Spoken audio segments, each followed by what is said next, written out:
What really happens when you finally walk away from a gaslighter? Not the sanitized version you might find in a psychology textbook, but the raw, unsettling reality. Imagine it's any ordinary day. You decide, with a shocking calm, that enough is enough. You don't vanish. You don't set the world on fire. You simply pull back. You disconnect, and all those invisible threads stretched tight between you snap one by one. Here's the secret. For a gaslighter, that instant of separation is like a jolt to the system, a blackout that leaves them scrambling in more ways than even they expected. Most people don't understand the disturbing power of distance, especially in toxic relationships. It isn't really about missing you, not in the way they might cry to others or claim on social media. It's deeper, much darker. When you step out of a gaslighter's orbit, it ruptures their entire sense of control. Suddenly, there's a void, a gnawing emptiness, but not the kind anyone can explain or point a finger at. It's uncomfortable because it's raw exposure. It forces the gaslighter and anyone who depended on your presence for their self-worth to stare into the space where you used to stand and not like what they see. Why? Because it's not your absence itself that's painful. It's what that absence reveals. Your leaving strips away their illusions, pulls the curtains back from their insecurities, and smashes the mirror they used to project everything they didn't want to face within themselves. That's what makes it so unsettling. Gaslighters depend on using you as a reflection, somewhere to dump their own shame, to validate their narratives, to maintain the evidence that they, and only they, are in control. Over and over, you may have heard them say, "You're irreplaceable," or "I can't do this without you." But dig deeper, and those words reek of self-interest. They're not declarations of genuine love, they're confessions, unintentional admissions that they're terrified not of losing you, but of confronting themselves. When you take that away, they're suddenly forced to wobble, emotionally exposed, trying to stand on their own for the first time in forever. So, what do they feel in those first days and hours? Here's where it gets messy. The gaslighter might act out, rage, guilt trip, or swing into silence. But deep down, it's less about sadness and more about confusion. A question creeps in when they don't dare voice, "What's left of me if you're not here to tell my story?" Some cling to denial, pretending your absence is temporary, just a blip. Others spiral into resentment, blaming you for abandoning them, rather than blaming themselves for pushing you away in the first place. It's not grief. They don't mourn you. They mourn the loss of control your presence once gave them. Think about it. How many times did your gaslighter rework history? Maybe one week you were their everything, the next, painted as the villain. These narratives aren't built to understand you, they're desperate attempts to justify the chaos you left behind. Pulling away from a gaslighter exposes their dependency. Suddenly they're left asking, how much of my emotional stability was propped up by the person I just tried so hard to break? It's a terrifying realization, and most will do anything to avoid facing it. And here's the catch. Your departure doesn't hurt everyone the same way. For some gaslighters, losing you opens an old wound, maybe one they thought had healed long ago. For others, it reawakens a fear they've always had, the fear of being stuck alone, forced to look at themselves with no one else to blame. The emotional chaos that follows is as unpredictable as it is severe. They don't rage because you're evil, they rage because your absence destroyed the scaffolding, holding up their fragile sense of self. As the weeks drag on, the initial shock begins to rot into something stranger. Anxiety, obsession, regret. For the first time, they're forced to wonder if they ever saw you clearly at all, or if every emotion and accusation was just another act in their own tangled play. Your absence isn't simply noticed. It's a wound that keeps catching on everything, reopening again and again, because it's not really about you. It's about the darkness in themselves that your presence kept safely hidden by taking all the blame. So when you walk away from a gaslighter, realize this: it's not an act of cruelty or revenge. It's the detonator that blows open their illusions and exposes the truth they work desperately to silence. You've turned on the light in a room full of shadows, and whether they stumble, scream, or turn away, what happens next is beyond your control. Because for them, the real horror isn't losing you, it's facing the chaos that was always lurking beneath the surface. But here's where things get truly wild. Once you've walked away from a gaslighter, what comes next isn't just a blank silence. Instead, it's as if you yanked the rug right out from under their feet, and now, scrambling, they try to regain control by spinning stories, building narratives, and shifting blame with astonishing speed. The first instinct of a gaslighter, faced with your absence, is almost always denial. They convince themselves, and anyone who will listen, that your retreat is temporary. They'll come back, They mutter, desperate for old patterns to return. When that illusion starts to crack, chaos creeps in. That's when the mental chess game escalates. In their minds, your absence isn't about your needs or your sanity. It's a riddle they have to solve. A disruption that must be explained away so they don't have to face what was really going on. Ever notice how a gaslighter suddenly rewrites history? Now that you're gone, some cast you as the villain, insisting your leaving was selfish or even cruel. Others swing the opposite direction, idealizing you to such extremes that you'd hardly recognize the person they describe. But here's the catch. None of it's about you. It's all a frantic scramble to fill the gaping void with fantasy versions of you, versions that are easier to handle than the hollow reality you left behind. The further you move away, the wilder these stories become. Is this about you at all? Hardly. Dig beneath the surface, and you'll see it's about who you were to them. Your role in their life was so foundational, so tangled up in their emotions, their validation, their image, that now they can't face the raw emptiness. The pain they feel isn't for lost connection, but for lost projection.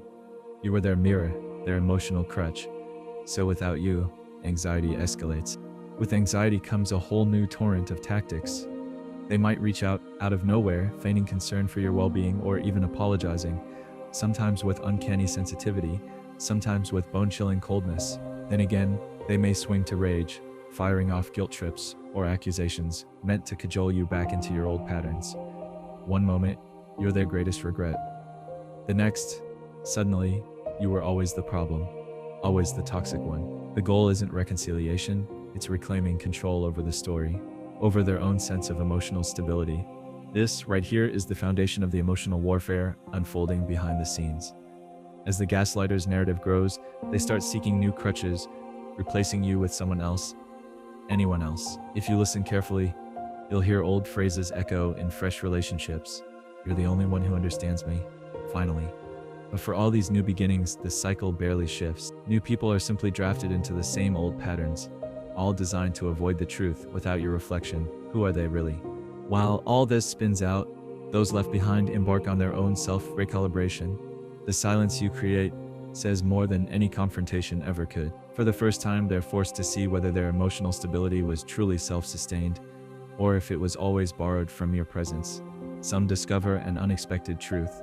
They depended on you far more than pride ever allowed them to admit. This realization, bitter as it is, can trigger anger or frantic searching for answers. Did they do something wrong? Were they too harsh, too critical, too demanding?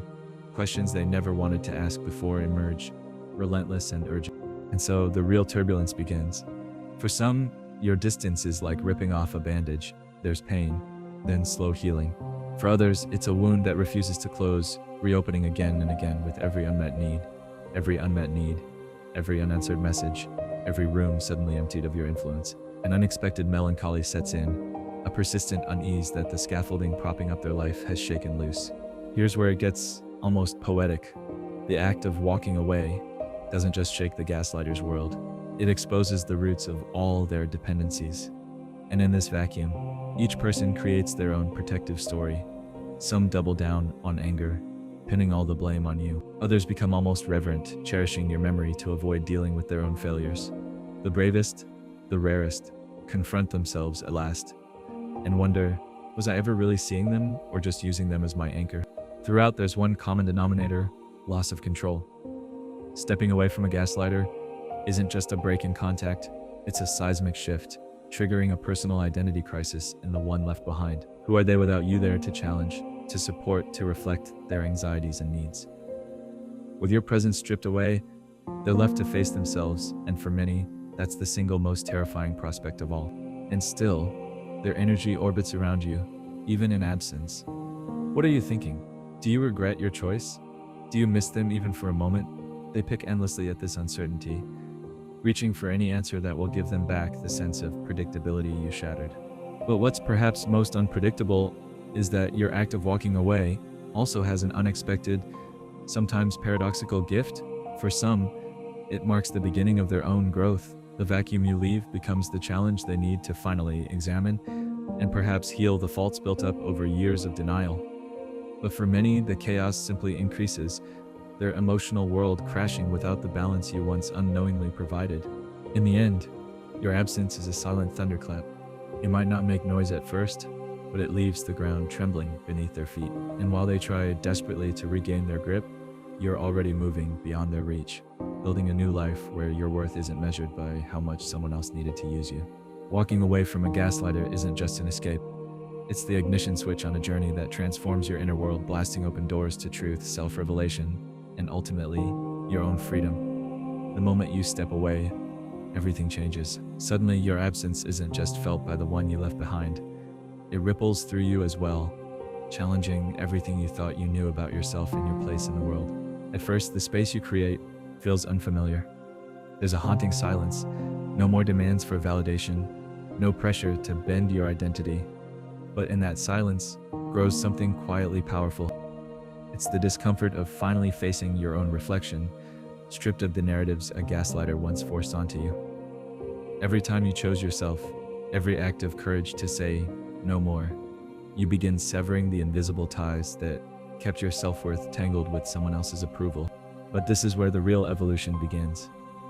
Because stepping away from a toxic relationship doesn't just force the other person to confront their void, it pushes you straight into the heart of your own emotional terrain.